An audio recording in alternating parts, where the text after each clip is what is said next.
The Indo French IAS.com, साथ हर पल का।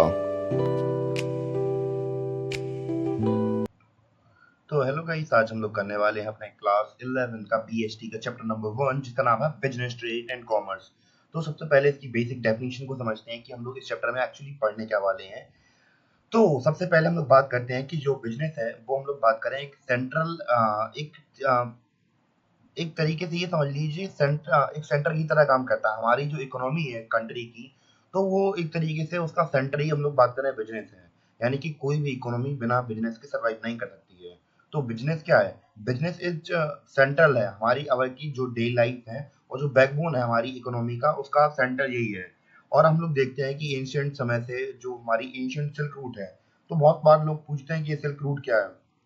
तो एंशियंट टाइम में क्या होता था कि लोग क्या करते थे, ट्रैवल करते थे।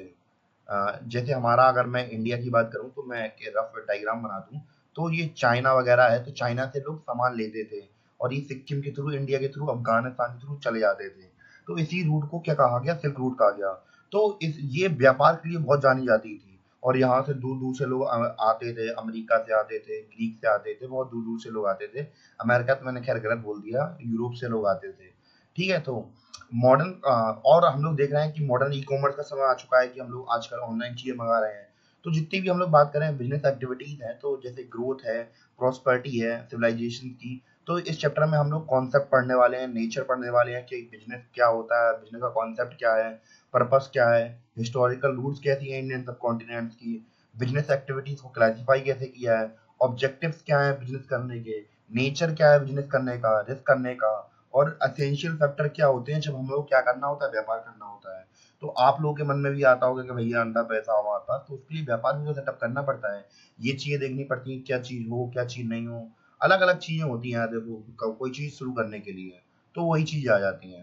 ठीक है, तो सबसे पहले हम लोग ये देखते हैं कि जो हमारी बिजनेस है, तो ये बहुत ज़्यादा ब्रॉडर टर्म है। एक तो पहले ये समझ लेते हैं, और ये बैकबोन कैसे है इकोनॉमी का, ये समझते हैं।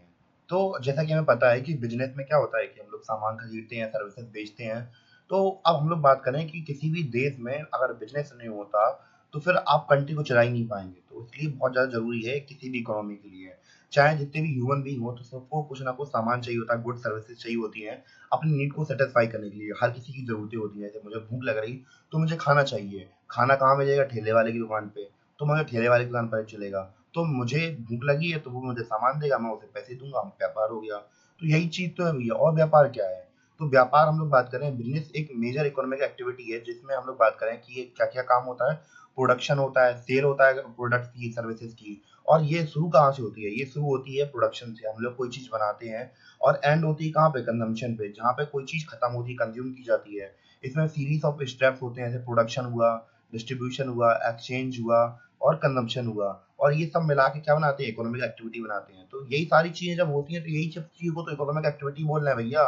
तो एक बिजनेस क्या है? एक वाइड, बहुत ज्यादा वाइडर टर्म है। इसके अंदर हम लोग बात करें, अंदर आती है इंडस्ट्रीज, ट्रेड, कॉमर्स। तो ये सब बिजनेस के अंदर ही आता है। ठीक है, अब हम लोग बात कर लेते हैं दो प्रकार की इकोनॉमिक एक्टिविटीज के बारे में। अगर आपको इकोनॉमी समझनी है तो हम लोग जानते हैं कि दो प्रकार की इकोनॉमिक एक्टिविटी होती है हमारे पास। एक होती है इकोनॉमिक एक्टिविटी, और दूसरी होती है नॉन इकोनॉमिक एक्टिविटी। और इकोनॉमिक एक्टिविटी जो होती है वो होती है हमारी कौन सी? तो ऐसी एक्टिविटी जिसमें कि आप अपनी जो आजीविका है वो कमाते हैं, जैसे पैसा कमाते हैं, एक तरीके से ये समझ लीजिए। जैसे कि फैक्ट्री में काम करने वाला एक डॉक्टर हुआ, जिसके जो कि क्लिनिक में काम करता है, स्कूल में टीचर हुआ। तो तीन प्रकार से मेनली हम लोग बात करें, कैटेगरी डिवाइड कर दी गई है। बिजनेस, जिसमें कि सेल्स की आती है, प्रोफेशंस, और प्रोफेशंस में क्या होता है कि हम लोग जैसे लॉयर हुआ, टीचर हुआ, तो ये हमारा प्रोफेशन है। और एम्प्लॉयमेंट तो फिर आपको पता ही है। और नॉन इकोनॉमिक एक्टिविटी कौन सी होती है? ऑब्वियसली भाई यार, जो पैसा कमा के नहीं मिलता है हमें। तो एक्टिविटी जो कि लव के लिए करी जाती है, सिंपैथी के लिए की जाती है, देशभक्ति के लिए की जाती है। अब कोई देशभक्ति के लिए आप किसी को दिन रात आप काम कर रहे हैं, तो अब इसमें पैसा थोड़ा ना मिल रहा आपको, आपकी मम्मी आपके लिए खाना बना रही है। तो ये सारी चीजें थोड़ा ना होती हैं कि उन्हें पैसे मिलने वाले हैं। तो ये एक लव के लिए किया जाता है, सेटिस्फाई, मतलब ये सारी चीजें होती हैं। जैसे कि एक हाउस वाइफ बनाती है खाना किसी फैमिली के लिए, आप किसी एल्डरली की हेल्प करते हैं भैया, किसी आपने किसी को रोड पार करा दी सड़क के किनारे, तो आप उससे ये थोड़ा ना कहेंगे, चाचा 500 रुपए दो, रोड पार कराई। तो ये सब, ये सीन थोड़ा चलता है। तो भैया हम लोग बात करें, इससे ना ही कोई जनरेट इनकम होती है, ना ही कोई लाइवलीहुड बनता है। ठीक है, तो और बिजनेस क्या है? ठीक है, तो इकोनॉमिक एक्टिविटी और नॉन इकोनॉमिक एक्टिविटी क्लियर हो गई। इसके अलावा हम लोग बात करते हैं तो बिजनेस ये है, तो इसके अंदर आता है ट्रेड आता है बिजनेस के बारे में, और अच्छी तरीके डिटेल समझ रहे हैं कि बिजनेस के अंदर ट्रेड आता है, कॉमर्स आता है, एक इंपॉर्टेंट रोल प्ले करता है। इमोरियल का मतलब है कि बहुत हजारों सालों से हम लोग व्यापार कर रहे हैं, करते आ रहे हैं। जो आर्कियोलॉजिकल एविडेंस है, यानी कि पुरातात्विक, यानी कि जमीन की खुदाई वगैरह होती है, तो उसमें बहुत बार सबूत मिलते हैं, जैसे कि हमें पता चलता है कि हजारों सालों से क्या हो रहा है, व्यापार हो रहा है। एंशिएंट टाइम में भी होता था, और ऐसा नहीं है केवल कि रोड रोड से आता था, बहुत से लोग समुद्रों से भी आते थे। और जो सिल्क रूट था और ये जैसे मैरीटाइम हुआ, तो ये प्रोमिनेंट है, एक तरीके से ट्रांसपोर्टिंग सिस्टम था। तो जैसे कि अगर हम लोग बात करें, इंडिया का मैप बनाता हूँ कि आपको समझ में आए, इसके लिए हम लोग क्या करते हैं, सबसे पहले बनाते हैं इंडिया का मैप। तो एक शॉर्ट में एक बना दिया इंडिया का मैप मैंने। ठीक है, तो ये इंडिया का मैप बन गया, भले ही लग नहीं रहा हो पर है ये इंडिया का मैप। ठीक है, तो सिल्क रूट कहाँ है, तो सिल्क रूट ये अफगानिस्तान से होते हुए आती थी, यहाँ पे ऐसे चली जाती थी। तो ये जो रूट है जो मैं मार्क कर रहा, तो ये क्या है, सिल्क रूट है। और मैरीटाइम ट्रेड कहाँ से हो रहा है, यहाँ समुद्र से, यहाँ से हो रहा, कुचिपुड़ी में, उड़ीसा में, ये यहाँ से हो रहा। तो ये हमारे मेन प्रोमिनेंट ट्रांसपोर्टेशन के लिए इस्तेमाल होते हैं सामान के लिए। ठीक है, जो इंडियन कॉन्टिनेंट है, तो इसमें फेवरेबल बैलेंस ऑफ ट्रेड देखने को मिला, जिसमें हम लोग देखते थे कि एक्सपोर्ट वगैरह कर रहे हैं, और जनरेट होता था, हमारा सरप्लस होता था, इनकम में आती थी, बहुत चैनलाइज किया हम लोगों ने पैसा, इन्वेस्टमेंट हुई। तो भैया ऐसे करके इंडिजीनियस यहाँ के बैंकिंग सिस्टम तक बन गए थे, जिसे हुंडी सिस्टम कहते हैं। तो अब हिंदू हुंडी सिस्टम के बारे में तो हम लोग समझेंगे, पर ये समझना जरूरी है कि हजारों सालों से हमारे देश के अंदर ट्रेड हो रहा है, और इवन की अंग्रेजों के आने से पहले हम लोग बहुत ज्यादा प्रॉस्पेरस थे, यानी कि बहुत अमीर थे, और हमारा जीवन काफी अच्छा चल रहा था। ठीक है, अंग्रेजों के आने तक। ठीक है, फिर उन्होंने हमें एक्सप्लॉइट किया, वो बात की बात है। ठीक है, तो ये चीज क्लियर हुई। अब हम लोग बात करने वाले हैं हुंडी सिस्टम क्या था, होता था पहले के समय पर, लोग व्यापार कैसे करते थे वो समझते हैं हम लोग। तो गाइस, हुंडी से समझने से पहले थोड़ी कुंडली के बारे में बात कर लेते हैं, यानी कुंडली के बारे में बात कर लेते हैं। तो एंशियंट समय पे हम लोग बात करते हैं, तो एंशियंट समय पर हमें स्वर्ण भारत कहा जाता था। स्वर्ण भारत इसलिए कहा जाता था कि हमारे यहाँ पे गड्ढा खोदो तो सोना निकलता है। तो हमारे यहाँ पे एक्चुअल में व्यापार बहुत ज्यादा होता था, इसलिए स्वर्ण भारत बोलते थे हम लोगों को। ठीक है, चलो, तो इसलिए स्वर्ण द्वीप भी बोलते थे, इसलिए बोलते थे क्योंकि हमारे यहाँ पे ऐसा नहीं था कि जमीन में हाथ डालो और सोना तुम्हारे हाथ में। यहाँ पे व्यापार बहुत अच्छा होता था। ठीक है, तो हम लोग जानते हैं कि एक्टिव कंट्रीब्यूशन इंडिया, जो इंडिया के ट्रेडर्स थे और जो मर्चेंट कम्युनिटी थी, तो भैया मर्चेंट कम्युनिटी क्या करती थी, तो भैया ये लोग व्यापार करते थे दुनिया के अलग अलग हिस्सों के साथ में। तो हुआ क्या कि भैया, इसलिए हम लोग बात करें कि हमारी जो भूमि है, इंडियन सब कॉन्टिनेंट है, इसे स्वर्ण भूमि या फिर स्वर्ण द्वीप के नाम से जाना गया। कैसे जाना गया, तो यहाँ पे भैया व्यापार होता था, तो व्यापारों के साथ में उनके घूमने वाले भी तो आते हैं, जैसे मैं चंदीली कि मैं ट्रैवलर हूँ, मुझे घूमने में बहुत अच्छा लगता है, तो फेमस जगह होगी वहीं तो घूमने जाएंगे। तो उस समय पर, पहले के समय पर क्या होता था, लोग घूमने जाते थे, तो जैसे ट्रैवलर्स हुए, जैसे मैगस्थनीज हुए, फाहिन हुए, हमारे शुइंग हांग हुए, अल बरूनी हुए, इब्न बतूता हुए, फ्रांसिस क्लियो हुए। तो क्लास 12th में आप लोग हिस्ट्री के अंदर इन ट्रैवलर्स के बारे में जानेंगे। तो ये लोग आए, इंडिया के बारे में आए, तो हम लोग, वही हमारा नेचर होता है कि हम लोग कहीं जाते हैं, किसी चीज के बारे में बात करते हैं कि हाँ, मुझे यहाँ की ये चीज अच्छी लगी, मुझे वहाँ की वो चीज अच्छी लगी, तो ऐसे करके हम लोग डिस्कस नहीं करते हैं। तो वैसे ही इन्होंने अपनी अपनी किताबों में इंडिया के बारे में वर्णित किया कि इन्हें काफी अच्छा है, तो उन्होंने इसे स्वर्ण द्वीप कहा, स्वर्ण भूमि कहा कि भैया यहाँ पे ट्रेड इतना ज्यादा होता है। तो अगर हम लोग बात करें कि 1 से लेके 7 सेंचुरी तक इन्होंने देखा, समझा कि हम लोग क्या है, एक लार्जेस्ट इकोनॉमी है पूरे एंशिएंट वर्ल्ड की और मेडिवल वर्ल्ड की। तो यानी कि रौला टाइप था बहुत ज्यादा एंशिएंट और मेडिवल टाइम में। अभी हम लोगों की लंका लगी पड़ी है, पर पहले हम लोग लंका लगाते थे दूसरों की। तो ऐसे करके इंडिया की जो इकोनॉमिक कंडीशन थी वो थी कि भैया, पहले देखी कितना भयंकर कर रहा पैसा कमा रहे थे हम लोग, अब देखी कंडीशन क्या होती चली जा रही है समय के साथ साथ। तो ऐसे करके समय को बदलते हुए देर नहीं लगती है, इसलिए अपने आप को समय बदल लेना चाहिए। और यहाँ पे आप लोग सोच रहे हैं कि ये नंबर किस चीज को डिनोट कर रहे हैं, तो भैया ये चीज दिखा रही है कि कैसे कैसे अलग अलग समय पर हम लोगों की कंडीशन थी। जैसे कि अगर हम लोग बात करें कि पूरे दुनिया की अगर वेल्थ को मिला दिया जाए, तो 1000 से लेकर एक से लेकर 1000 एडी तक, यानी कि आज से करीब 2000 से लेकर 1000, मतलब 2000 से लेकर 1000 के साल के पहले हम लोग बहुत अमीर थे। दुनिया की वेल्थ का 32% हिस्सा हमारे पास था। सोच के देखिए, अगले हम अमेरिका, किसी समय पर अमेरिका जैसी कंडीशन थी हमारी। जो इंडिया की ग्लोबल वेल्थ थी, यानी कि इंडिया का शेयर अगर ग्लोबल वर्ल्ड में देखें, तो 32% था, यानी कि पूरी दुनिया में जितनी वेल्थ है उसका 32% हमारे पास है। सोच के देखिए कि दुनिया की केवल 2% ज्योग्राफिकल लोकेशन के पास में 32% वेल्थ का होना कितनी बड़ी बात है। तो सब हम लोग बात करें तो ये दबदबा था इंडिया का। अगर हम लोग बात करें कि मुगल एरा में भी अगर हम लोग बात करें तो कुछ ज्यादा दबदबा कम नहीं हुआ था। 25% तक हमारे पास पूरी दुनिया का पैसा हमारे पास था। यानी कि एक समय से एक तरीके से ये समझ सकते हैं कि पूरी दुनिया में अगर टोटल 100% पैसा है तो 25% हमारे पास है। क्योंकि समस्या पता कहाँ पे आई? समस्या यहाँ पे आई कि अंग्रेज क्या कर रहे थे, बाकी जो रूलर्स हैं जैसे मुगलिया मान लो या फिर मान लो दिल्ली सल्तनत वाले हुए, भैया पैसा लेके जाओगे कहाँ पे? महल तुम्हारे यहाँ पे, घर तुम्हारा यहाँ पे, पैसा लूट के जाओगे कहाँ पे? घर तो तुम्हारा यहीं पे है भैया, मुगल में। अकबर का घर कहाँ पे है? अमरकोट में पैदा हुए भैया, वो कौन अफगानिस्तान में पैदा हुए, यहीं पे पैदा हुए, यहीं पे जन्म हुआ उनका। पैसा जाएगा कहाँ पे? पर अंग्रेज, अंग्रेज बड़ा खराब आदमी, तो भैया वो यहाँ पे पैदा नहीं हुआ, वो पैदा हुआ इंग्लैंड में। अब भैया तुम अपने घर में एक समय के बाद तो जाओगे ना, जाओगे तो पैसा लेके जाओगे कि नहीं ले जाओगे? तो भैया जो पैसा था वो फुर्र हो गया, 25% से हम लोग 2 पे उनने लाके छोड़ दिया। सोचो यार, पैसा बचा ही नहीं। तो भैया ग्लोबल आउटपुट देखिए, इंडस्ट्रियल आउटपुट हमें कॉलोनियल के समय पर इतना एक्सप्लॉइटेशन किया, केवल 2% बचा केवल वर्ल्ड का इंडिया कंट्रीब्यूशन।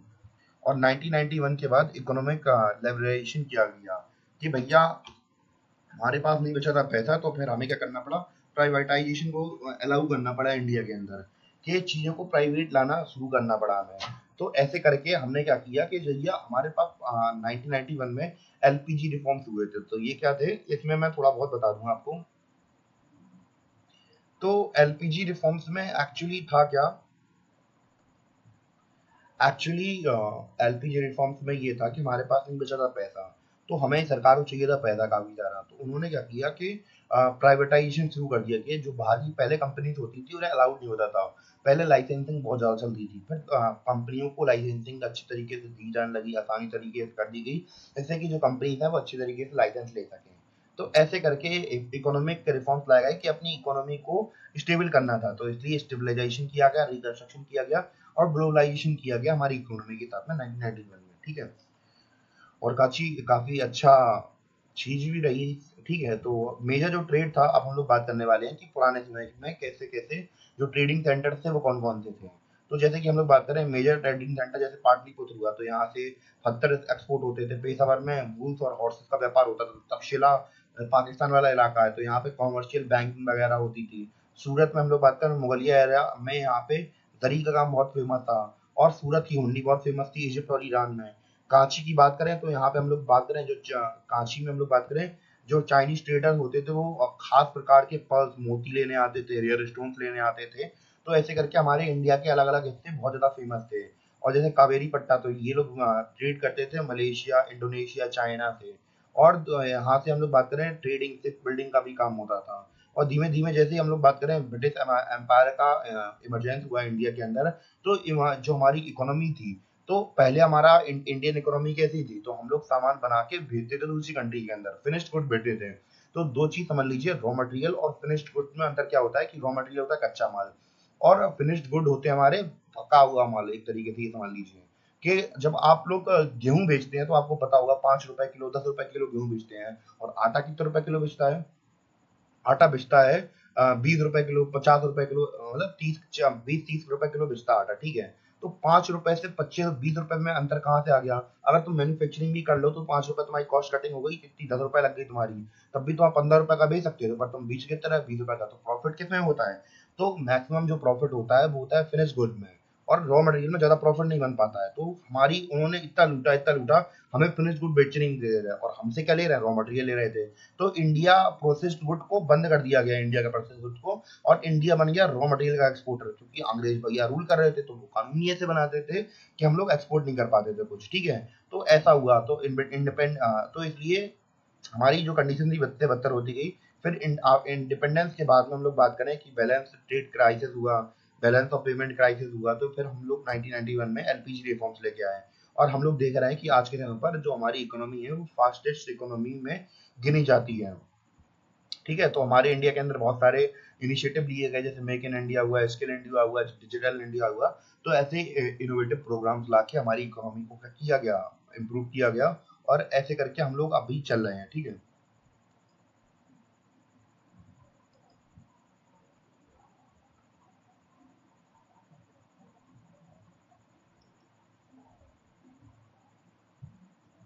तो गाइस अब हम लोग बात करने वाले हैं हुंडी के बारे में। तो हुंडी क्या हुंडी है समझते हैं। तो हुंडी को अगर समझना है तो एक तरीके से ये समझते हैं। सबसे पहले एक तरीके से चेक सिस्टम की तरह काम होता था पहले के समय का। इसको समझने के लिए मैं मानता हूँ एक पर्सन ए है, ठीक है, और एक पर्सन बी है, ठीक है।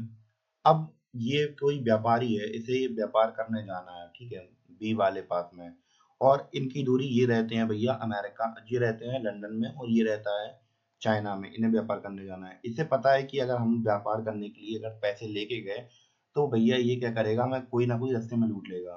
तो अब ये अपना जो ए बंदा है ये क्या करेगा, एक आदमी ढूंढेगा जो कि बहुत पैसे वाला है, जिसका हम लोग बात करें नाम एम है।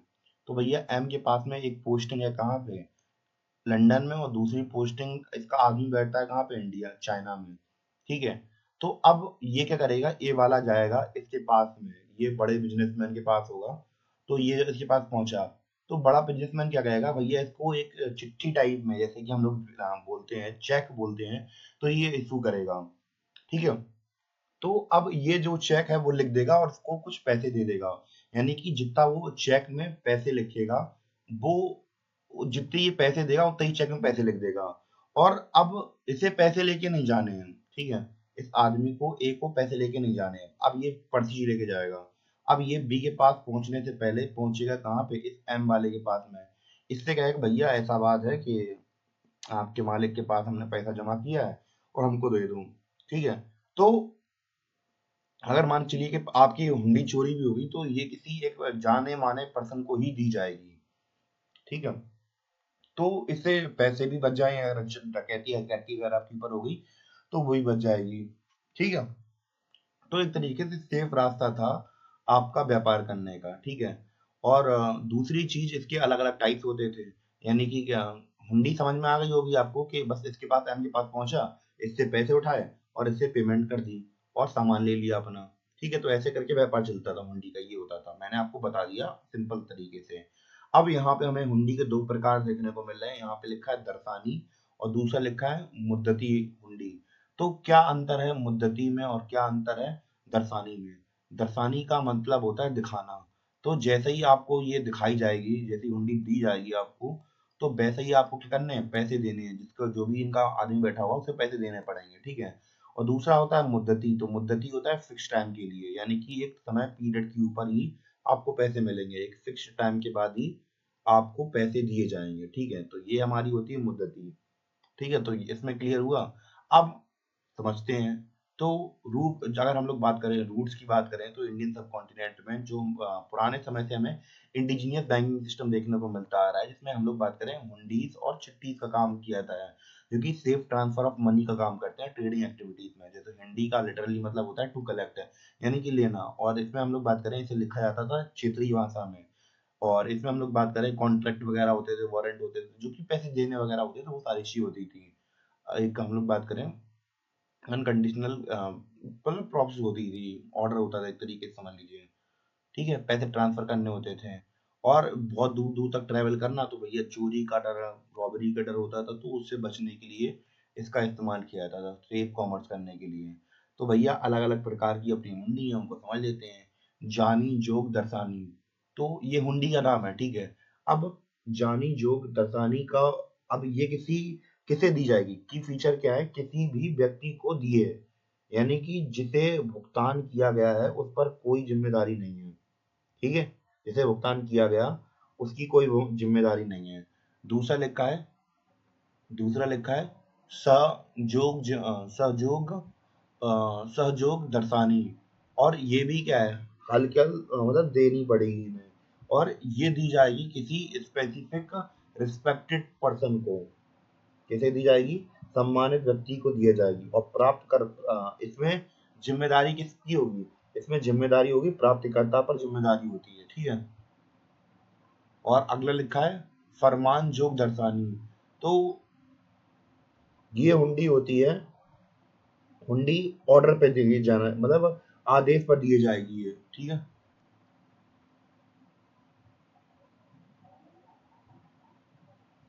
अगली है देखन हर झुंड दर्शानी। देखन हर दर्शानी, तो ये हुंडी का नाम है। और ये भी आपको हर डिमांड पर ही देनी पड़ती है, हलचल देनी पड़ती है। और इसको देनी पड़ती है। इसे प्रस्तुत करने वाले को भुगतान किया जाता है, जो भी इसे प्रस्तुत करता है उसे ही भुगतान किया जाता है। ठीक है, तो खतरनाक चीज वाली है एक तरीके से, यही समझ लीजिए। अगली हुंडी है धनी जोग मुद्दती।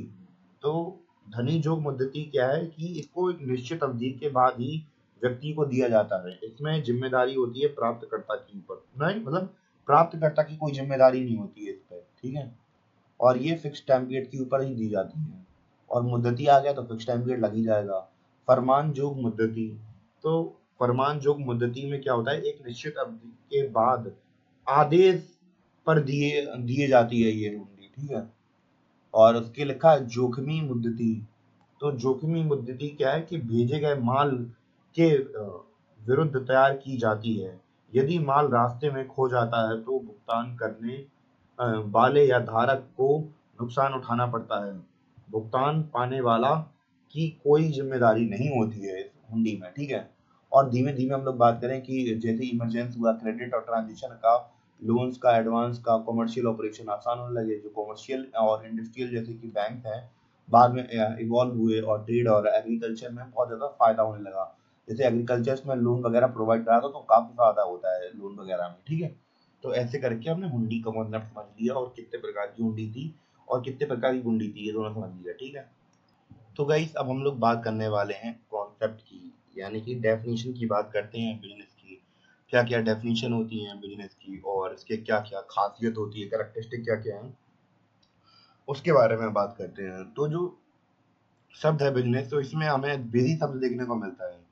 ठीक है, विधि शब्द से लिया गया है बिजनेस। ठीक है, और स्पेशल प्रकार से हम लोग बात कर सकते हैं, खास तौर पर हम लोग कह सकते हैं कि बिजनेस का मतलब क्या होता है, कोई काम करना जिसमें कि लोग रेगुलरली इंगेज होते हैं कुछ प्रकार की एक्टिविटी। जैसे कि कैसे प्रकार की एक्टिविटी आप लोग पूछेंगे, तो भैया इसमें खरीदा जाता है, प्रोडक्शन की जाती है, सेल की जाती है गुड्स की, सर्विसेज की। और हम लोग बात करें इसे अर्निंग प्रॉफिट, यानी कि पैसा कमाने के तौर पर देखा जा सकता है। बिजनेस को हम लोग डिफाइन कर सकते हैं इकोनॉमिक एक्टिविटी के नाम पे। इसमें हम लोग बात करें, हम लोग गुड्स और सर्विसेज को बेचते हैं, किससे, लोगों की ज़रूरतों को और सोसाइटी की ज़रूरतों को पूरा करने से हम लोग पैसा कमाते हैं। किसी भी सामान को बेचकर या किसी सर्विसेज को बेचकर हम लोग पैसा कमाते हैं सोसाइटी की ज़रूरतों को पूरा करने के लिए। तो ये चीज़ क्या कहलाती है, तो ये चीज़ कहलाती है हमारी बिजनेस। ठीक है, और दूसरा हम लोग बात करें कि इसमें किसके कैरेक्टरिस्टिक क्या होते हैं, यानी कि गुण क्या होते हैं, तो सबसे पहले ये तो एक इकोनॉमिक एक्टिविटी होती है। तो इसमें हम लोग बात करें कि इसमें पैसा कमाने के लिए काम किया जाता है, ना कि कोई प्यार में, ना कि कोई इमोशन में। आपको आपकी गर्लफ्रेंड ने कुछ लाने के लिए बोला तो भैया वो आपका प्यार है, ना कि कोई बिजनेस है। आपको किसी ने आपने किसी से डॉक्यूमेंट मंगाया, जोमेटो सॉरी ब्लिंकिट वाला आ गया, तो भैया वो बिजनेस है। आपकी गर्लफ्रेंड मंगा रही है तो वो बिजनेस नहीं होगा। ठीक है, समझ में आ गया। तो चाहे वो छोटे लेवल पर हो, शॉपकीपर लेवल पर हो, चाहे वो बड़े लेवल पर कंपनी चला रही हो। दूसरा चीज सेल और एक्सचेंज, यानी कि इसे बेचना या फिर कोई चीज एक्सचेंज करना। तो जो बिजनेस होता है इसमें हम लोग ट्रांसफर करते हैं गुड का, सर्विसेज का, किसी वैल्यू के अंतराल में। यानी कि आप क्या लेते हैं, पैसे लेते हैं, उसके बदले में आप किसी को सामान देते हैं या सर्विस देते हैं। जैसे कि मैं अगर पढ़ाता हूँ तो मैं आपको कुछ वैल्यू लेता हूँ उससे, ठीक है, पैसे लेता हूँ मैं। या फिर कोई डॉक्टर है तो डॉक्टर इलाज करता है तो पैसे लेता है, तो ये सीन चलता है। जैसे अगर आपकी मम्मी अगर घर में खाना बनाती है तो ये कुकिंग नहीं कहलाएगी, ये बिजनेस नहीं कहलाएगा। तो ये कुकिंग कहलाने के लिए, कुकिंग मतलब बिजनेस कहलाने के लिए जो कुकिंग है वो रेस्टोरेंट में होनी चाहिए, जिससे कि पैसे मिलेंगे। ठीक है, अगला चीज है प्रॉफिट अर्निंग। तो भैया बिना पैसे के भैया कोई काम नहीं होता दुनिया में। तो मेन पर्पस होता है बिजनेस का, तो वो होता है प्रॉफिट अर्निंग का। अगर कोई बिजनेस सरवाइव तभी तक कर सकता है जब तक कि उसके पास प्रॉफिट ना हो, और जितना ज्यादा प्रॉफिट मैक्सिमाइज करेंगे तो भैया इसको प्रॉफिट मैक्सिमाइज कैसे किया जाता है, या सेल्स को इंक्रीज करके या कॉस्ट को डिक्रीज करके, ऐसे ही आप अपनी सेल्स को मैक्सिमाइज कर सकते हैं। और प्रोडक्शन, तो ये भी एक पार्ट होता है कि भैया आपके पास अगर आपने कोई चीज खरीदी नहीं है तो व्यापार कैसे करेंगे। जैसे मुझे सब्जी बेचनी है तो सब्जी होनी भी तो चाहिए, या तो मैं सब्जी बनाऊंगा। ठीक है, यानी कि अपने खेत में उगाऊंगा, या दूसरी बात, मैं किसी से खरीदूंगा, प्रोक्योर करूंगा। तो गुड को हमेशा ही कोई कुछ या प्रोड्यूस किया जाना चाहिए या प्रोक्योर होना चाहिए, अगर किसी चीज को हमें कंजम्पशन करने से पहले। ठीक है, तो ये चीज़ तो ऑब्वियस सी बात है, ये तो समझदार है ही। तो रेगुलर डीलिंग, तो भैया अगर आपने किसी को एक बार कोई सामान बेच दिया तो इसका मतलब ये नहीं है कि आप बहुत बड़े व्यापारी बन गए। तो इसमें कंटिन्यूअस फ्लो ऑफ रेगुलेशन होना चाहिए, यानी कि बार-बार डीलिंग होनी चाहिए। रेगुलर रिपीटेड ट्रांज़ैक्शन ज़रूरी होते हैं, तभी आप लोग बिज़नेस कह सकते हैं। और अनसर्टेनिटी रिस्क, तो भैया धंधा करने बैठे हो तो रिस्क तो होगा ही, रिस्क है तभी तो रिस्क है। अनसर्टेनिटी हमें देखने को मिलती है, अगर लैक ऑफ नॉलेज होती है तो भैया प्रॉफिट आपको नहीं मिलेगा। और रिस्क वगैरह अनसर्टेनिटी जुड़ी रहती है, लॉसेस वगैरह हो सकते हैं, जैसे कि कंज्यूमर का चेंज होना, टेस्ट का चेंज होना, स्ट्राइक, फायर, चोरी, नेचुरल कैलेमिटी। भैया आपने दुकान खोली और आप बहुत अच्छा सामान बेच रहे हैं, बहुत अच्छा मोमोज बना रहे हैं, बहुत अच्छा ठेला लगा रहे हैं, पानी भर दिया, कोई बंदा बंदा ही नहीं घूम रहा आसपास, बन रहा ही नहीं रहा। तो ये सारी चीजें डिपेंड करती हैं, ठीक है, अपने अलग अलग फैक्टर्स के ऊपर। तो ये चीज समझ में आई कि कॉन्सेप्ट भी समझ में आ गया आपको और उसके कैरेक्टरिस्टिक भी समझ में आ गया आपको। तो गाइस अब हम लोग बात करने वाले हैं कुछ अंतरों के बारे में कि बिजनेस, प्रोफेशन और एम्प्लॉयमेंट में क्या अंतर होता है। तो जैसे कि हमें पता है कि जो हमारी इकोनॉमिक एक्टिविटीज होती हैं तो हम उन्हें तीन प्रकार से, तीन मेजर कैटेगरी में डिवाइड कर सकते हैं। पहला होता है व्यापार, धंधा धंधा लगाना, दूसरा होता है प्रोफेशन और तीसरा होता है एम्प्लॉयमेंट। तो एक तरीके से प्रोफेशन में हम लोग क्या करते हैं, टीचर, लॉयर, डॉक्टर वगैरह हुए, और एम्प्लॉयमेंट में नौकरी करना। तो ये दोनों अलग अलग चीजें हैं, ठीक है। तो हर एक के अलग अलग प्रकार के फीचर्स हैं, इनके फीचर्स को आज हम लोग बात करने वाले हैं कि इनमें क्या क्या क्वालिफिकेशन चाहिए होती है, क्या क्या रिवॉर्ड होता है, क्या क्या रिस्क होता है, क्या क्या कैपिटल इन्वेस्टमेंट है। इन चीजों को समझते हैं स्लाइड की मदद से, ठीक है। तो चीजों की अलग अलग कैटेगरी बना दी है और सबको समझते हैं कि करके। तो समझना शुरू करते हैं। तो सबसे पहले हम लोग बात करें मोड ऑफ एस्टेब्लिशमेंट, यानी कि किसी भी चीज़ की शुरुआत कैसे होती है, एस्टेब्लिशमेंट कैसी होती है। तो ये भैया एंटरप्रेन्योर के डिसीजन के ऊपर होता है और इसमें लीगल फैसिलिटी, फॉर्मेलिटीज लगती हैं, जीएसटी नंबर ले आओ, दुकान खोलो, जमीन लो, या फिर कॉन्ट्रैक्ट बनाओ, या पगड़ी पे दुकान खोलो। तो ये अलग अलग चीज़ें होती हैं। प्रोफेशन प्रोफेशन होता है कहाँ से, मेंबरशिप लेनी पड़ती है प्रोफेशनल बॉडी में, सर्टिफिकेट ऑफ प्रैक्टिस चाहिए पड़ती है। अब जैसे लॉयर बन गए तो लॉयर के लिए बार काउंसिल का सर्टिफिकेट तो चाहिए पड़ेगा आपके लिए। आपको एमबीबीएस करना भी तो कंपलसरी है, ये तो ना कि आपका मन किया तो आप कोर्ट में आके बोल रहे हैं और वकील साहब बिड़ू कह दे हो, तो ऐसा सीन नहीं चलता है। एम्प्लॉयमेंट में क्या होता है कि अपॉइंटमेंट लेटर वगैरह होता है, सर्विस वगैरह, अपॉइंटमेंट लेटर होता है और सर्विस एग्रीमेंट के थ्रू काम किया जाता है। एक तरीके से नौकरी करना ही होता है, ठीक है। तो ये सारी चीज़ होती हैं। नेचर ऑफ वर्क, यानी कि काम कैसा होता है, ये समझते हैं। तो इसमें इसमें हम लोग बात करें बिजनेस में, व्यापार में हम लोग क्या काम करते हैं। व्यापार में काम होता है कि जो गुड्स और सर्विसेज हैं, गुड्स मतलब सामान, और सर्विसेज का मतलब क्या होता है, सर्विसेज का मतलब सेवाएं देना। जैसे मान चलिए कि आप टीचिंग, जैसे मैं टीचिंग कर रहा, ठीक है, तो ऐसे ही अलग अलग काम हुए या फिर दूसरे काम हुए। तो ऐसे करके जो नेचर ऑफ वर्क होता है, तो किस प्रकार काम किया जाता है, इसमें गुड्स और सर्विसेज का दिया जाता है, ठीक है। दूसरी चीज, अब बात करते हैं प्रोफेशन में। तो प्रोफेशन में क्या होता है कि हम लोग बात करें कि पर्सनलाइज्ड एक्सपर्ट चीजें की जाती हैं। तो रेंडरिंग पर्सनलाइज्ड एक्सपर्ट सर्विसेज दी जाती हैं। जैसे कि लॉयर हुआ, तो भैया अब कोई अच्छा लॉयर होगा तभी तो उसे अच्छी पैसा मिलेगा। तो अब जब अच्छा लॉयर की बनने की बात करें तो उसने बहुत ज़्यादा प्रैक्टिस की होगी, मेहनत का मतलब लॉयर बनने की। तो इसमें हम लोग बात करें जो रिवॉर्ड है वो किसमें मिलता है, प्रैक्टिस में सर्विसेज देते हैं हम लोग, ठीक है। और तीसरी चीज़ है क्या, तीसरी चीज़ है परफॉर्मेंस वर्क एज सर्विसेज, यानी कि जैसा तुमने कॉन्ट्रैक्ट में सर्विसेज के बारे में बात की होगी, तो परफॉर्मेंस की बेसिस पे अच्छा काम करोगे तो अच्छा पैसा, और खराब काम करोगे तो खराब पैसा। जी जनरली अपनी बात होती है, ठीक है। तो ऐसे करके चीज़ें काम करती हैं। क्वालिफिकेशन, यानी कि क्या चाहिए पड़ती क्वालिफिकेशन, क्या योग्यता होनी चाहिए आपके पास, कोई योग्यता नहीं। व्यापार करने के लिए आपके पास धंधा के आने की कला आनी चाहिए और कुछ नहीं चाहिए पड़ता है। और दूसरी चीज़ प्रोफेशन, तो भैया टीचिंग करने के लिए तो आपको सालों साल तक पढ़ने पड़ेगा, ट्रेनिंग करनी पड़ेगी, प्रेस्क्राइब्ड किससे, प्रोफेशनल बॉडी से, कोई आपको सिखाएगा, समझेगा, तभी तो आप जो चीज़ों को समझा पाओगे दूसरों को। डॉक्टर बनने के लिए थोड़ी ना कि किसी का पेट फाड़ दोगे तुम सीधे आके। तो सालों साल की प्रैक्टिस होती है, कोई ऐसी हंसी खेल की चीज़ थोड़ी ना होती है। और एम्प्लॉयमेंट के लिए क्या होती है, क्वालिफिकेशन, जैसे जो भी एम्प्लॉय मांगे। मंथली किसी को अब दुकान में किराने के लिए लड़का चाहिए, अब भैया वो सर्टिफिकेट थोड़ा ना मंगवाएगा, वो तो ये देखेगा तुम्हें धंधा करना आता है नहीं आता। अगर आता हुआ तो भैया तुम्हें रख लेगा अपनी दुकान पे, और नहीं आता हुआ तो नहीं रखेगा। तो ये सारी चीजें होती हैं, ठीक है। और अगली चीज, जैसे रिवॉर्ड हुआ, तो रिवॉर्ड की अगर हम लोग बात करें तो रिवॉर्ड, इसमें प्रॉफिट जितना अर्न मिल रहा है सब रिवॉर्ड उसी का है। इसमें मिलती है प्रोफेशनल फीस, भैया 500 रुपये महीना मिल रहा है कोचिंग का, तो बस वही ले लो बस, और कुछ नहीं है। और इसमें सैलरी वगैरह मिलती है। कैपिटल इन्वेस्टमेंट, यानी कि जब आपको व्यापार शुरू करना होता है तो तब पैसा कितना इन्वेस्टमेंट करना पड़ता है, यानी कि व्यापार शुरू करते वक्त कितना पैसा लगाना पड़ता है। तो भैया जैसा व्यापार करोगे उस हिसाब से उसका साइज होगा, तो उसी हिसाब से उसका पैसा लगेगा। व्यापार बड़ा करना है तो उसके लिए बड़ा पैसा लगेगा, छोटा करना तो छोटा पैसा लगेगा, ठीक है। और जैसे कि मान चलो चाय की दुकान खोलनी तो 5-10 हज़ार रुपये में खुल जाएगी आराम से, तो वैसे ही पैसा लगेगा कैपिटल। कैपिटल मतलब स्टार्टिंग में पैसा कितना लग रहा है। और इसमें जो प्रोफेशन होता है तो लिमिटेड कैपिटल लगता है, क्योंकि भैया अगर अगर मुझे डॉक्टर बनना है तो मुझे पहले कॉलेज में भी तो एडमिशन लेना पड़ेगा, तो मुझे अच्छी खासी रकम अदा करनी पड़ेगी। दूसरी चीज़ हम लोग बात करें एम्प्लॉयमेंट में, कोई ज़रूरत ही नहीं है भैया, जब जैसे मालिक को अच्छा भी उठा लिया जाए, डिलीवरी कर रहा है वो, ठीक है। रिस्क की बात करते हैं तो जो हम लोग बात करें कि ऑब्वियस सी बात है, देखो धंधा चलता है किसके ऊपर, रिस्क के ऊपर। और एक कहावत भी है, रिस्क है तो इश्क है, धंधे के लिए ही कही गई है वो, ठीक है। तो रिस्क हम लोग बात करें कि अनसर्टेन है, इरेगुलरिटी रहती है धंधे के अंदर प्रॉफिट की, और अनसर्टेन प्रॉफिट मिलता है। रिस्क तो भैया प्रेजेंट हमेशा ही रहता है। और इसमें हम लोग बात करें, जनरली तो नहीं होता है, पर कभी कभी इनमें थोड़ा बहुत रिस्क देखने को मिल जाता है प्रोफेशन वगैरह में। पता नहीं काम मिले ना मिले, आज ये अलग चीज़ होती है, तो इसमें कोई रिस्क नहीं होता है एम्प्लॉयमेंट के अंदर, बस थोड़ा बहुत ही रिस्क होता है। ट्रांसफर ऑफ इंटरेस्ट की बात करें, यानी कि अगर हम लोग बात करें कि अगर हमें अपना काम और किसी को देना है, जैसे अपने बच्चे को देना है, तो मिल सकता है, नहीं मिल सकता है।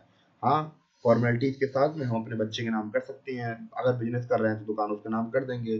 प्रोफेशन, अब भैया मैं डॉक्टर हूँ, मुझे चीरा फाड़ी आती है, मेरा बेटा दुकान में, गल्ले की दुकान में बैठता है, उसे थोड़ा ना चीरा फाड़ी आती है, तो वो प्रोफेशन में ट्रांसफर कर ही नहीं पाऊंगा ना। और कोई भी प्रोफेशन हो तो वो आपको आता है, आपके बच्चे को थोड़ा ना आता है। अब अगली बात कोड ऑफ कंडक्ट की, कैसे बिहेव करना चाहिए, तो भैया जैसा धंधा में इच्छा करे वैसा करो, तुम्हारी मर्जी, तुम्हारा धंधा, तुम्हें जो करना हो तो कर लो। पर इसमें जो प्रोफेशन होता है तो प्रोफेशनल कोड ऑफ कंडक्ट होता है हर चीज का। अगर आप डॉक्टर हैं तो आपको ओथ लेनी पड़ती है, आपको पता होगा हिपोक्रेटिक ओथ होती है। और अलग अलग चीजें होती हैं, देखो कोड ऑफ कंडक्ट के लिए मतलब एक तरीका होता है आपको बिहेव करने का। जो भी हम लोग बात करें, एम्प्लॉयर तो आपसे कह दे कि भैया गल्ले बैठे हो तो फोन मत चलाना, तो ऐसी बात कह दी जाती है। तो ठीक है, एग्जाम्पल की बात करें तो बिजनेस के अंदर 100 फैक्ट्री आ जाती हैं, और प्रोफेशन के अंदर मेडिकल, चार्टर अकाउंटेंट, ये सब आ जाते हैं। और जैसे कि हम लोग बात करें कि एम्प्लॉयमेंट के अंदर जॉब्स आ जाती हैं, गवर्नमेंट बैंक की, गवर्नमेंट डिपार्टमेंट्स की, अलग अलग चीज़ों की जॉब्स रहती हैं, ठीक है। अब हम लोग बात करते हैं क्लासिफिकेशन ऑफ एक्टिविटीज़ के बारे में, ठीक है। तो यानी कि व्यापार को कैसे कैसे बांटा गया है। तो जो हम लोग बात करें, जो वेरियस जो बिजनेस एक्टिविटी होती है, इनको दो ब्रॉडर कैटेगरी में बांटा गया है, इंडस्ट्रीज और कॉमर्स। बहुत बार बचपन में हम लोगों को लगता है कि दोनों चीजें एक ही होती हैं, पर नहीं, यहाँ पे हम लोग गलत होते हैं। तो ये दोनों चीजें अलग अलग होती हैं, इंडस्ट्री और कॉमर्स दोनों अलग अलग चीजें हैं। इंडस्ट्री में हम लोग बात करें कि प्रोडक्शन के बारे में होती है, कि सामान को बनाना, मतलब बनाने से रिलेटेड चीजें होती हैं, किसमें, प्रोडक्शन वाले में, ठीक है, इंडस्ट्रीज में ये होता है। और कॉमर्स में सभी एक्टिविटी आती हैं, जैसे कि हम लोग बात करें, सामानों का लेन देन होता है, जैसे ट्रेड करना हुआ, सामान, जैसे ट्रेड के अंदर क्या आ गया, बाय करना, सेल करना। और एक्सेसरीज ऑफ ट्रेड को होना, एक्सेसरीज ऑफ ट्रेड का मतलब होता है जैसे ट्रांसपोर्टेशन करना, बैंकिंग होना, इंश्योरेंस होना, तो वेयर हाउस होना, तो ये सब क्या है, एक्सेसरी ऑफ, एक्सेसरीज है एक तरीके व्यापार की, यानी कि व्यापार बिना इनके हो नहीं पाता, और कोई भी इकोनॉमी इनकी होना चल ही नहीं सकती है, बहुत अच्छे से चलती है अगर ये होता है आपके पास। तो बिजनेस एक्टिविटी को दो पार्ट में डिवाइड किया हमने, कॉमर्शियल और इंडस्ट्रियल। तो इंडस्ट्रियल के अंदर तीन प्रकार के अपनी इंडस्ट्रीज हैं, जो कि हम लोग बचपन से इकोनॉमी में पढ़ते हुए आए हैं, तो उनको हम तो थोड़ा क्लासीफाई कर ले तो बढ़िया है। प्राइमरी सेक्टर वो है जिसमें हम लोग जैसे कि जिसमें कि इंडस्ट्रीज वगैरह होती हैं जो कि नेचर से सामान निकालती है, जैसे फार्मिंग हुआ, माइनिंग हुआ, तो ये सारी आ गई, ठीक है। सेकेंडरी सेक्टर में मैन्युफैक्चरिंग आती है, जैसे कि इंडस्ट्रीज हुई, ठीक है। और टर्सरी सेक्टर के अंदर आती है हमारी सर्विस सेक्टर, तो जैसे कि हम लोग बात करें, ट्रांसपोर्टेशन हुआ, बैंकिंग हुआ, इंश्योरेंस हुआ, एडवर्टाइजमेंट हुआ, तो ये टर्सरी सेक्टर के अंदर आती हैं। तो ये हो गया इंडस्ट्रीज के अंदर। दूसरा है भैया कॉमर्स के अंदर, कॉमर्स के अंदर दो चीजें आती हैं, एक्सेसरीज ऑफ ट्रेड, यानी कि बिना ट्रेड के, मतलब इन चीजों के बिना ट्रेड चल पाना थोड़ा मुश्किल होता है, काफी जरूरी होती है किसी भी ट्रेड करने के लिए। तो जैसे कि हम लोग बात करें, ट्रांसपोर्टेशन हुआ, बैंकिंग हुआ, फाइनेंसिंग हुआ, इंश्योरेंसिंग हुआ, तो ये सारी चीजें क्या है, ये सारी चीजें हैं भैया हमारी एक्सेसरीज। और तो भैया ट्रेड की बात करें तो दो प्रकार से ट्रेड होता है, एक होता है इंटरनल ट्रेड और दूसरा होता है एक्सटर्नल ट्रेड। ये एक्सटर्नल ट्रेड के अंदर आते हैं भैया, दूसरी कंट्री के साथ में हम लोग व्यापार करते हैं। और इंटरनल ट्रेड में भैया रिटेल मार्केट आ गई, होलसेल मार्केट आ गई, तो ये सब आ गए। जो इंडस्ट्रीज हैं तो भैया इन्हें हम लोगों ने प्राइमरी सेक्टर में, जैसे कि हम लोग बात करें एक्सट्रैक्शन की बात करते हैं इसमें, जैसे फार्मिंग हुआ, जेनेटिक हुआ, ठीक है, जेनेटिक ब्रीडिंग हुई। सेकेंडरी सेक्टर के अंदर मैन्युफैक्चरिंग वगैरह आ गई। और टर्सरी सेक्टर के अंदर अपनी वही है, सर्विसेज सेक्टर है, ठीक है।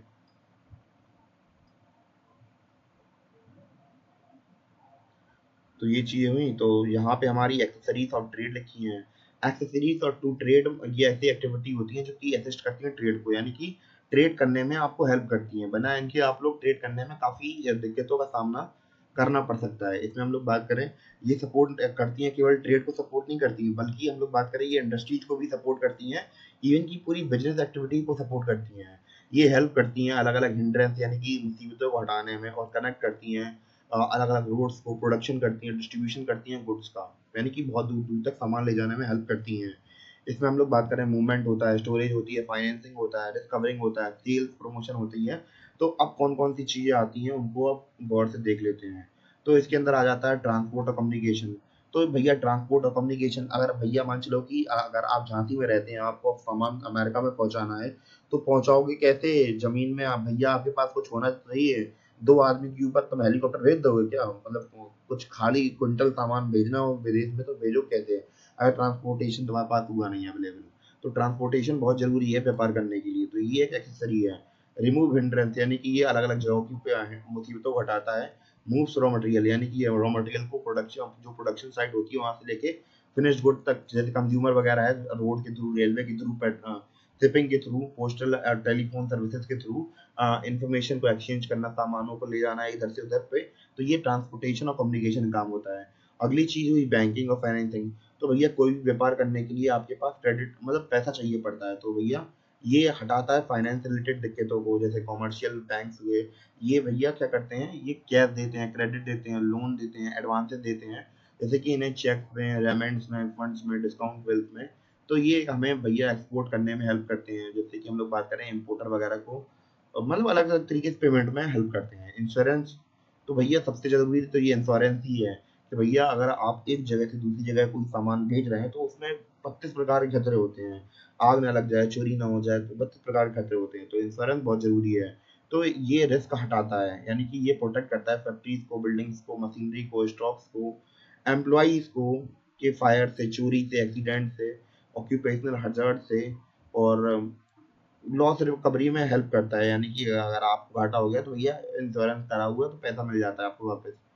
अगला लिखा है वेयर हाउस। तो भैया जैसे कि हम लोगों ने बात की है कि हमें स्टोरेज हाउस भी तो बनाना पड़ेगा ना, कि ये हटाता है दिक्कतें समय से रिलेटेड।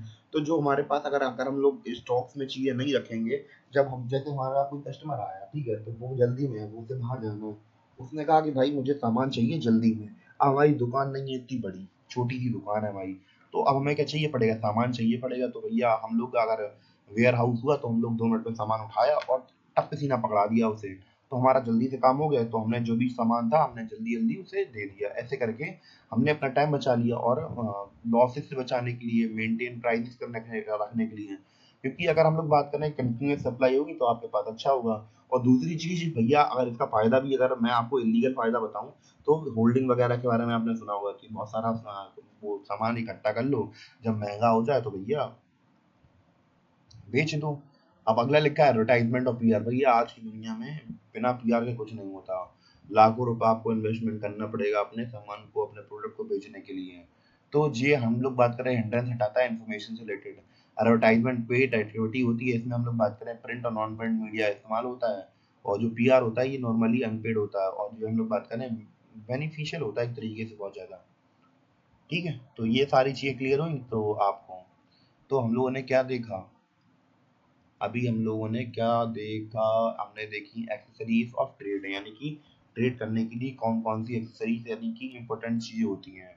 तो वो हमने देखा, ट्रांसपोर्ट कम्युनिकेशन चाहिए पड़ता है, बैंकिंग फाइनेंसिंग चाहिए पड़ती है, इंश्योरेंस चाहिए पड़ता है, और वेयर हाउसिंग वगैरह फैसिलिटीज, ये सारी चीज चाहिए पड़ती हैं। इसके अलावा पीआर वगैरह भी चाहिए पड़ता है। तो ये सारी एक्टिविटीज हमें जरूरी होती हैं। किसके लिए हैं ये? जरूरी है व्यापार करने के लिए। अब भैया ऑब्जेक्टिव की बात करते हैं कि क्या क्या ऑब्जेक्टिव होते हैं व्यापार करने के, यानी कि हम लोग व्यापार क्यों करते हैं। सबसे बड़ी बात तो ये है, ठीक है, ये समझ लेते हैं कि व्यापार क्यों करते हैं। तो भैया व्यापार हम लोग करते हैं पैसा पाने के लिए, तो ये सबसे बड़ा रीजन होता है।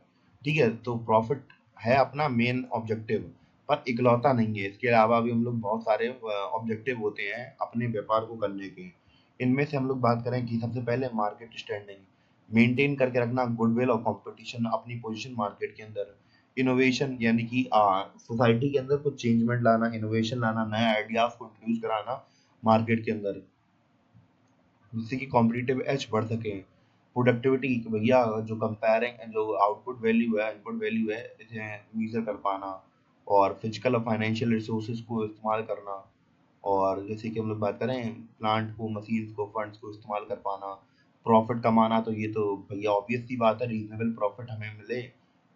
तो यही सारी चीज़ें हैं। सोशल रिस्पॉन्सिबिलिटी भी होती है हमारी ऑब्जेक्टिव मतलब व्यापार करने की, कि रिसोर्सेज को सोशली हम लोग बात करें प्रॉब्लम्स को सॉल्व करने के लिए डिजायरेबल तरीके से। बिजनेस में कौन कौन से खतरे होते हैं उसके बारे में बात कर लेते हैं। तो हम लोग बात करें कि खतरा ये कि पर्याप्त हमें पैसा ना मिले, जितना आपने पैसा लगाया हो उतना पैसा आपको ना मिले, ठीक है। दूसरी चीज हम लोग बात करें, इनमें व्यापार करने में बहुत सारी अनसर्टेनिटी रहती है कि पता नहीं कोई सामान बिचे या ना बिचे, कोई आपदा आ जाए या ना आ जाए, तो इसकी सब के सब बहुत सारी दिक्कतें रहती हैं। जो एंटरप्राइज होती है उसे स्पेक्युलेटिव रिस्क देखना पड़ता है, घाटा भी देखना पड़ता है और नुकसान भी देखना पड़ता है। जैसे मार्केट में फ्लक्चुएशन हुई तो प्योर रिस्क है भैया, कुछ भी हो सकता है, जैसे चोरी हुई या फिर आग लग गई, तो इससे बहुत सारे बड़े बड़े खतरे होते हैं। नेचर ऑफ रिस्क, तो भैया बिना रिस्क के कुछ नहीं होता है, ठीक है। रिस्क को आप हटा नहीं सकते हैं, बस कम कर सकते हैं। डिग्री डिपेंड करती है कि आपका बड़ा बिजनेस है, रिस्क ज्यादा होगा, छोटा बिजनेस है, रिस्क कम होगा, ठीक है। तो ये प्रॉफिट भी उसी हिसाब से मिलेगा। अब भैया अलग अलग रिस्कों के बारे में बात कर लेते हैं। रिस्क है तो रिस्क है, आप कौन कौन से रिस्क हैं उसके बारे में बात कर लेते हैं। तो सबसे पहले हम लोग बात करें कॉजेस के बारे में, हम लोग बात कर रहे थे ना। तो सबसे पहले नेचुरल कॉज क्या हो सकते हैं, जैसे मान चलिए कि आपकी दुकान है तो बाढ़ आ गई तो भैया आपकी दुकान चली गई। और दूसरा, कांजीलाल जी मेहता, तो भैया अर्थक्वेक आ गया तो भैया भूकंप आ गया तो आपकी दुकान टूट गई। पैमाइन आ गया, भुखमरी हो गई। अब बहुत कस के बारिश आ गई, आपका दुकान का जितना भी माल था सब बह गया। ह्यूमन रिलेटेड क्या हो सकती है कि भैया आपके जो एम्प्लॉइज हैं वो चोर हों, चोरी कर लें आपका सामान, आपकी दुकान का सामान, ठीक है। दूसरी चीज, स्ट्राइक पड़ जाए भैया, कि भैया आपके जितने भी एम्प्लॉइज हैं स्ट्राइक पे बैठ जाएं। पावर फेलियर, मैनेजमेंट एफिशिएंसी, कि भैया आपके जो मैनेजर हैं, आपके जो ऑफिशियल्स हैं वो संभाल ही नहीं पा रहे हैं। इकोनॉमिक, तो भैया डिमांड फ्लक्चुएशन हो सकती है, कंपटीशन हो सकता है, कंपटीशन ज़्यादा ज़्यादा हो रहा है, कि आपके कॉम्पिटिटर ने प्राइस सस्ते रख दिए तो भैया आपका धंधा बैठ गया। जो प्राइस चेंजेस होते हैं इससे भी असर पड़ता है, कि भैया जब एक बार में जल्दी जल्दी प्राइसेस में चेंज आते हैं तो जो लोग होते हैं वो सामान लेना कम कर देते हैं थोड़ा बहुत समय पर। टेक्नोलॉजी शिफ्ट, कि भैया आपकी टेक्नोलॉजी एडवांस रहेंगे, इससे आपको नुकसान हो जाएगा, ठीक है। और राइजिंग इंटरेस्ट रेट तो फिर है ही, हाई टैक्सेस भी हैं, कि गवर्नमेंट आपके ऊपर ज़्यादा से ज़्यादा टैक्स लगाएगी तो भैया आपको अपना प्रोडक्ट भी तो महंगा करना पड़ेगा जब सरकार टैक्स लगाएगी। और दूसरे टैक्सेस क्या, दूसरी प्रॉब्लम्स क्या है, क्या कौन कौन से टैक्स होते हैं, पॉलिटिकल डिस्टर्बेंस, कि भैया हफ्ता नहीं पहुंचाया मिनिस्टर के पास में, वो क्या कि भैया हमें फंड की ज़रूरत है, तो हम हमें फंड नहीं दे रहे तो हम तुम्हारी फंडिंग फंडिंग कर देंगे, तुम्हारी ये लगा देंगे। तो ऐसे करके दिक्कतें करता है वो। और मैकेनिकल, सॉरी मैया लगाने के लिए मैं मतलब गलत कर देगा आपके साथ। मैकेनिकल फीचर फेलियर हो सकता है, एक्सचेंज रेट में फ्लक्चुएशन हो सकता है। तो ये हमारे खतरे बने ही रहते हैं धंधे के साथ में।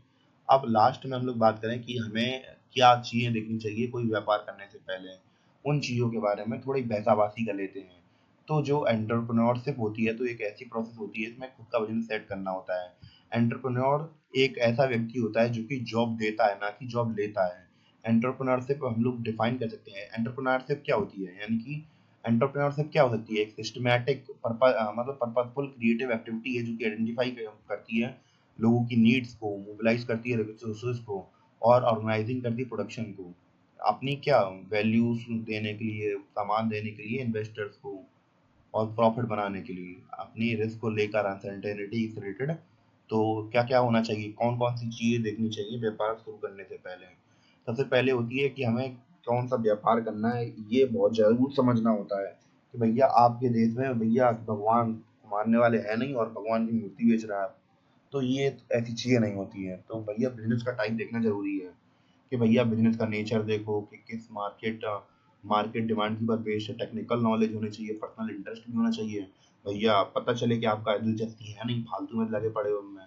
ये साइज ऑफ बिजनेस का मतलब है कि व्यापार कितना बड़ा करना है आपको, भैया ज़्यादा बड़ा करना है तो उसके लिए रिस्क भी ज़्यादा लगता है।